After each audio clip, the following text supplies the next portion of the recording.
जन्माचा नजराणा, या जन्माचा नजराणा माझी निस्तेज तिरंगाच माझा गणवेशावा, तिरंगाच माझा गणवेशावा, रांगावर उजिरले मातृभूमीसाठी आणि हरेक जन्मी भारत माझा देश व्हावा, हरेक जन्मी भारत माझा देश व्हावा, हरेक जन्मी भारत माझा देश व्हावा.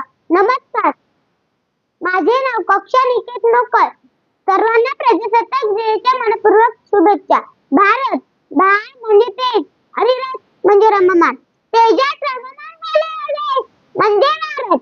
इंग्रजांनी हिरावून घेतलेल्या भारताचे एक तेज अर्थात स्वातंत्र्य परत मिळवण्यासाठी अनेक देशभक्त लढले, झगडले. कितीतरी जणांनी आपल्या प्राणाची आहुती दिली. तेव्हा कुठे आपल्याला स्वातंत्र्य मिळालं? या स्वातंत्र्य लढ्यात 26 जानेवारी 1950 रोजी भारताने संविधान स्वीकारून स्वतःला एक स्वतंत्र, सामाजिक, धर्मनिरपेक्ष, लोकशाही प्रजासत्ताक राष्ट्र म्हणून जगासमोर उभे केले.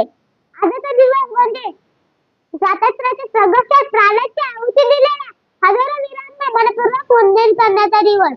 भगतसिंग, राजगुरू, सुखदेव, नेताजी सुभाषचंद्र बोस, राणी लक्ष्मीबाई, टाटा टोपे, डॉक्टर बाबासाहेब आंबेडकर अशी असंख्य महान व्यक्तीच्या कर्तृत्वामुळे आपण हा दिवस साजरा करू शकतो. आपले संविधान म्हणजे फक्त कागदावर नियम नाही, ते म्हणजे एक भारत, श्रेष्ठ भारत घडवण्यासाठीचा मार्गदर्शन दीपस्तंभ आहे.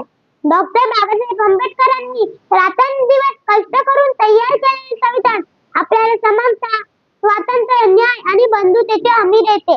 आज आपण उभा असलेल्या प्रत्येक हक्क, बोलण्याची, शिकण्याची, प्रगती करण्याची हे सर्व मोकळी संविधानामुळे शक्य झाले आहे.